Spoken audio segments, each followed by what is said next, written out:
జగన్మోహన్ రెడ్డి పాలనలో అధికారాన్ని అడ్డం పెట్టుకొని జగన్మోహన్ రెడ్డి అలాగే జగన్మోహన్ రెడ్డి టీం విశాఖ వేదికగా చేసుకొని కొన్ని వేల ఎకరాల భూమిని వారు కబ్జా చేసినట్లుగా, అలాగే ప్రభుత్వ ఆస్తుల్ని కూడా తాకట్టు పెట్టి అప్పులు తీసుకొచ్చి ప్రభుత్వాన్ని నడిపించినట్లుగా కూడా జగన్మోహన్ రెడ్డి మీద అతని టీం మీద కొన్ని ఆరోపణలు వస్తున్నటువంటి నేపథ్యంలో అసలు ఏ సంస్థలను జగన్మోహన్ రెడ్డి తాకట్టు పెట్టాడు, అలాగే ఎన్ని వేల ఎకరాలను వారు కబ్జా చేశారు అనే దాని మీద మనం విశ్లేషణ చేసుకునేటువంటి ప్రయత్నం చేద్దాం.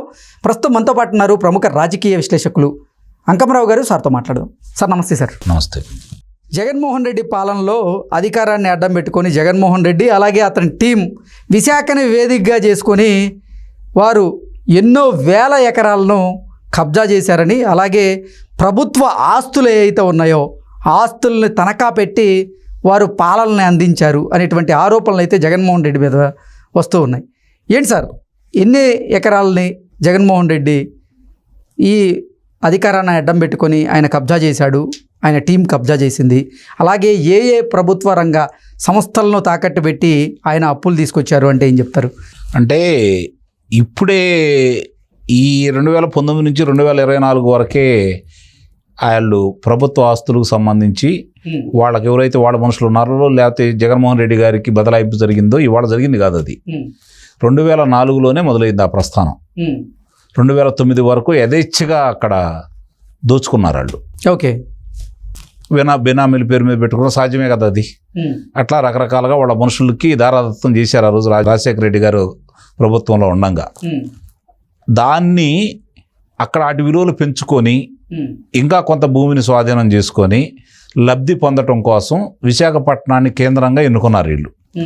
దానికి ఆ రోజుల్లోనే 2014లోనే వాళ్ళ తల్లిగారిని నిలబెట్టేసి అక్కడ గెలిపించుకుంటే తన అడ్డగా మార్చుకోవాలని ప్రయత్నం చేశాడు. ఎందుకంటే అక్కడ ప్రజలు చాలా సౌమ్యులు, వివాదారహితులు, గొడవలకు ఎల్లరాళ్ళు, ప్రశాంతమైన జీవితం అది. దానికంటే కూడా ముఖ్యమైనది ఏంటంటే ఓడరేవు ఉన్నటువంటి ప్రాంతం. ఇతను కార్యక్రమాలు నిర్వహించాలి అన్నా, దేశ విదేశాల్లో ఇతనికి ఉన్నటువంటి వ్యాపార సంబంధాలను పెంచుకోవాలన్నా, అలాగే ఈ కొకైన్ లాంటి మార్గద్రవ్యాలను తెచ్చుకొని రాష్ట్రంలో అందరికీ అందజేయాలన్నా, ఈ గంజాయి పండించడానికి వాళ్ళ మనుషులను పెట్టుకొని పండించే కార్యక్రమం చేయాలన్నా కూడా ఆ ప్రాంతం అనువైందిగా ఇతనికి ముందుగానే పసిగట్టేసి అది రాజధానిగా ప్రకటించాడు. వాస్తవంగా అయితే అమరావతిని అంగుళం కూడా కదిలించలేము, అమరావతి ఆంధ్ర రాష్ట్రానికి ఒకటే రాజధాని అని చెప్పిన అతనికి తెలుసు. అయినా సరే పదే పదే ఎందుకు చెబుతున్నాడు అంటే, తనకున్న ఆస్తుల్ని విలువలు పెంచి అమ్ముకోవటం ఒక ఎత్తు అయితే, భయభ్రాంతులను గురి చేసేసి ఆ ప్రాంతాన్ని మొత్తాన్ని తన చెప్పు చేతుల్లో పెట్టుకొని ఆధీనంలో తీసుకొని అవన్నీ స్వాధీనం చేసుకునే, తన మనుషుల ద్వారా స్వాధీనం చేసుకునే కార్యక్రమం పెట్టారు. విజయవంతంగా కూడా పూర్తి చేశారు. ఇందులో ఎలాంటి సందేహం కూడా ఏం లేదు. విజయవంతంగానే పూర్తి చేశారు. ఒక సెంచురియన్ క్లబ్ కావచ్చు, లేకపోతే దస్పల్లా భూములు కావచ్చు, ప్రేమ సమాజానికి సంబంధించిన భూములు కావచ్చు, రాడిసన్ హోటల్ కావచ్చు, ఒకటేంటి రకరకాలుగా అక్కడ ఏ అయితే అందుబాటులో ఉన్నాయో, ఎవరి చేతిలో ఉన్నాయో వాళ్ళని బెదిరించి భయపెట్టి వాటాదారులుగా చేర్చుకొని, లేకపోతే ప్రైవేట్ రంగ సంస్థలను అలాగే ప్రభుత్వ సంస్థలను ఆయన తాకట్టు పెట్టింది, ఆయన కబ్జా చేయింది లేదంటారా?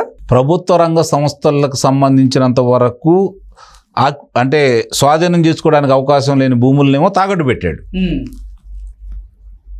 స్వాధీనం చేసుకునే వాటిని మాత్రం స్వాధీనం చేసుకున్నారు. అలాగే మారు స్వతంత్రంగా ఉన్న వ్యక్తులకు సంబంధించినటువంటి భూములు కావచ్చు, వాళ్ళ వ్యాపార సముదాయాల్లో కావచ్చు, వాళ్ళని బెదిరించి భయపెట్టి ఈ విధంగా చేసుకున్నారు. ఇప్పుడు ఒక్కొక్కటి అన్ని బయటకు వస్తున్నాయి, చాలా స్పష్టంగా మనకు అర్థమైపోతా ఉంది. ప్రజలకు కూడా తెలుసు కాబట్టి వాళ్ళని చేతరించుకున్నారు. ఇప్పుడు ఇంకా బహిర్గతం చేస్తున్నారు ఏమేమి జరిగినాయి. కొన్ని మాత్రమే తెలుసు, ఒక 10% మాత్రమే ప్రజలకు తెలుసు విశాఖపట్నం. ఇప్పుడు విశాఖ వేదికగా చేసుకొని ఏ ప్రాంతాల్లో జగన్మోహన్ రెడ్డి అలాగే ఆయన టీం ఈ భూమిని ఆక్రమించుకుంది, అలాగే ఏ సంస్థల్ని తనఖా పెట్టింది అంటే ఏం చెప్తారు? స్వాధీనం చేసుకుని చెప్పాను నేను. తనఖా పెట్టి కనుక మనం చూసుకుంటా ఉంటే డైరీ ఫామ్కు సంబంధించి 30 ఎకరాలు 309 కోట్ల రూపాయలకి దాని తనఖా పెట్టడం కూడా జరిగింది. గవర్నమెంట్ ITI కాలేజీ అది 17 ఎకరాలు 270 కోట్ల రూపాయలకు దాన్ని తాకట్టు పెట్టడం కూడా జరిగింది. తర్వాత గవర్నమెంట్ పాలిటెక్నిక్ కాలేజీ 24 ఎకరాలు 359 కోట్ల రూపాయలకు దాన్ని కూడా తాకట్టు పెట్టుకోవడం జరిగింది.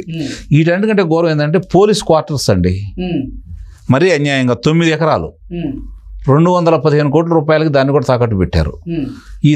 ఇట్లా చూసుకుంటా ఉంటే మనకి రైతు బజారు మరీ ఘోరాతి ఘోరం. 4 ఎకరాలు ఉన్నటువంటి రైతు బజారులో కూడా 90 కోట్ల రూపాయలకు తాకట్టు పెట్టారు. ట్రైనింగ్ ప్రొడక్షన్ సంబంధించి 19 ఎకరాలు ఉంటే దాన్ని 157 కోట్ల రూపాయలకు దాన్ని కూడా తాకట్టు పెట్టకుండా జరిగింది.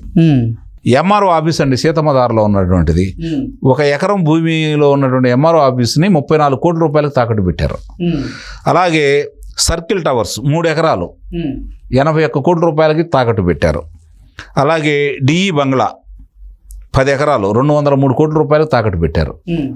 తర్వాత సిరి కల్చర్ 6 ఎకరాలు 47 కోట్ల రూపాయలకు తాకట్టు పెట్టారు. ఆర్ఎన్బి బంగ్లా, ఆర్ఎన్బి గెస్ట్ హౌస్ దాంట్లో 3 ఎకరాల్లో 99 కోట్ల రూపాయలు తాకట్టు పెట్టారు. ఇట్లా చూసుకుంటా ఉంటే 12 ప్రభుత్వ రంగ సంస్థలకు సంబంధించిన భూమిని తాకట్టు పెట్టి 1900 అంటే 2000 అంటున్నారు కానీ 1900 కోట్ల రూపాయల చిల్లర మాత్రమే తేలింది. అట్లా తాకట్టు పెట్టేసి విశాఖలో ఉన్నటువంటి ప్రభుత్వ భూములను మొత్తాన్ని తాకట్టు పెట్టాడు. స్వాధీనం చేసుకోవడానికి సంబంధించినవన్నీ స్వాధీనం చేసుకున్నారు. మరీ ఘోరాతి ఘోరం ఏంటంటే వాళ్ళు వీళ్ళని కాదు, ఇప్పుడు అక్కడ మనకు చూసి సింహాచలం భూములు కావచ్చు, పంచశీల గ్రామాలకు సంబంధించినవి కావచ్చు, దాన్ని అశోక్ గజపతిరాజు గారిని తప్పించేసి సంచయితి గజపతిరాజు గారిని తీసుకొచ్చిన కారణం కూడా దేవాదాయ భూములు.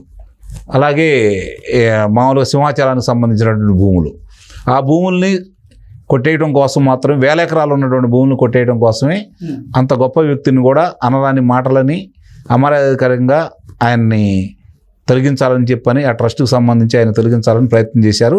న్యాయస్థానం కాపాడింది. అంటే దేవుడని ఉన్నాడు కాబట్టి న్యాయస్థానం కాపాడింది. ఇలా ప్రభుత్వ రంగ సంస్థలు కావచ్చు, స్వతంత్రంగా ఉన్న వాళ్ళ సముదాయాలు కావచ్చు, వాళ్ళ కన్నుబడింది ఏది వదిలిపెట్టలేదు. న్యాయస్థానాలకు సంబంధించి చాలా వరకు కొన్ని కాపాడినవన్నీ కూడా వాళ్ళు స్వాధీనం చేసుకున్నారు. ఇప్పుడు అవన్నీ బయటకు వస్తున్నాయి. ఆ బాధితులు ఎవరైతే ఉన్నారో వాళ్ళు గనక చంద్రబాబు నాయుడు గారికి కావచ్చు, లేకపోతే అక్కడ ఉన్నటువంటి స్థానిక శాసనసభ్యులకు కావచ్చు, వాళ్ళకి గనక ఫిర్యాదు చేస్తే వాటిని పరిశీలించి నిజమని తేలితే ఎవరి ద్వారా అయితే వాళ్ళు బలవంతంగా స్వాధీనం చేసుకున్నారో బాధితులు ఎవరున్నారో వాళ్ళు తిరిగి అందజేసే కార్యక్రమం ఈ ప్రభుత్వం మొదలుపెట్టింది. అంటే ప్రభుత్వ రంగ సంస్థలు కూడా ఉన్నాయి కదా వీటిలో. అంటే ఏ రంగాల్లో జగన్మోహన్ రెడ్డి పాలనలో అవినీతి జరిగిందనేది శ్వేతపత్రం రిలీజ్ చేసేటువంటి ప్రయత్నం అయితే ఇప్పుడు ప్రభుత్వం చేస్తుంది. మరి వీటి మీద ఎందుకు శ్వేతపత్రం రిలీజ్ చేయలేదు? చేశారు కదా, నిన్న చెప్పారు కదా, స్పష్టంగానే చెప్పారు కదా, ఇవన్నీ బయటకు వస్తాయి. ఈ తాకట్టు పెట్టినాయి కాకపోతే ఆ వచ్చిన నిధిని ఎలా మళ్ళించారు, ఎవరి జేబులోకి వెళ్ళి దాంట్లో ఎంత ఖర్చు పెట్టారు, ప్రభుత్వ ఖజానాలోకి వెళ్ళినాయా లేదంటే ఇప్పుడు కూడా ఏం జరుగుతుందంటే అక్కడ అధికారులు సరైన నివేదిక ఇవ్వట్లేదు. ఇంకా అధికారులు ప్రభుత్వానికి పూర్తి స్థాయిలో సహకరించట్లేదు. వాళ్ళ వివరాలన్నీ కూడా తీసుకొని వీళ్ళు కూడా రేపొద్దున వాళ్ళని ఎట్లా శిక్షించాలో శిక్షించే కార్యక్రమం మొదలుపెట్టారు. సహజంగా ఏంటంటే వీళ్ళందరినీ మొదలుపెట్టుకుంటే చంద్రబాబు నాయుడు గారు చెప్పినట్టు 75% మంది వెళ్తున్నారు, పరిపాలన సాగించాలి కదా. కాబట్టి వాళ్ళందరూ ఎలా దాబలో తెచ్చుకోవాలని ఒక ఆలోచన చేస్తున్నారు. కాబట్టి వాళ్ళందరి మీద కూడా చర్యలు ఉంటాయి. శిక్షలు పడే విధంగా ఉంటేనే మిగిలిన వాళ్ళు భయపడతారు. కొంతమంది మీద అయినా కఠినమైనటువంటి అంటే ఘోరాలు చేసిన వాళ్ళకి, ఇలా దోపిడీకి సహకరించిన అధికారులకి కఠినమైన శిక్షలు వేయాలా, ఆ ప్రయత్నంలో వెళ్తున్నారు. కాబట్టి వాసుదేవరావు రెడ్డి లాంటి వ్యక్తులు, వెంకటరెడ్డి గారు లాంటి వ్యక్తులు కనపడకుండా వాళ్ళు ఎక్కడో దాక్కుని ఉన్నారు.